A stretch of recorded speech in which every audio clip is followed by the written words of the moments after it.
10 heures du matin dans les rues de Vienne. Une heure bien matinale pour un concert de jazz.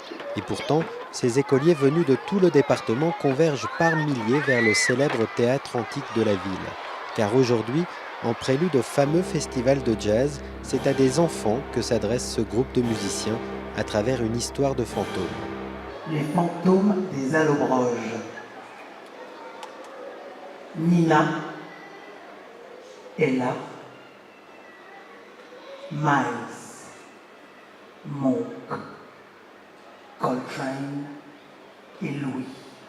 Pour tenter de faire ressusciter ces grands noms du jazz aux oreilles de plus de 6000 enfants, le festival a fait appel à Sandra Nkake, la franco-camerounaise consacrée victoire du jazz en 2012.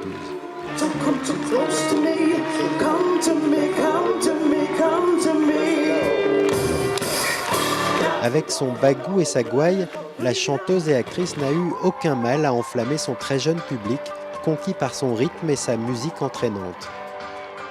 Pas facile pour autant de trouver un enfant capable d'expliquer ce qu'est précisément le jazz. C'est un peu rythmé et c'est bien.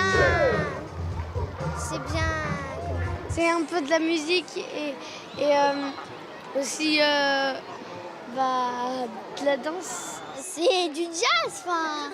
C'est. Je sais pas comment dire, c'est. Je sais pas. Je sais pas moi. Je sais pas. C'est la musique qui chantait les esclaves en Afrique quand ils travaillaient pour que le travail soit moins pénible. Mais pas de quoi vexer la chanteuse. Pour elle, le jeune public, c'est même une aubaine pour des artistes. C'est pas un public difficile, c'est un public exigeant. Donc c'est pour moi, je dirais pas que c'est le meilleur public, mais c'est un public libre.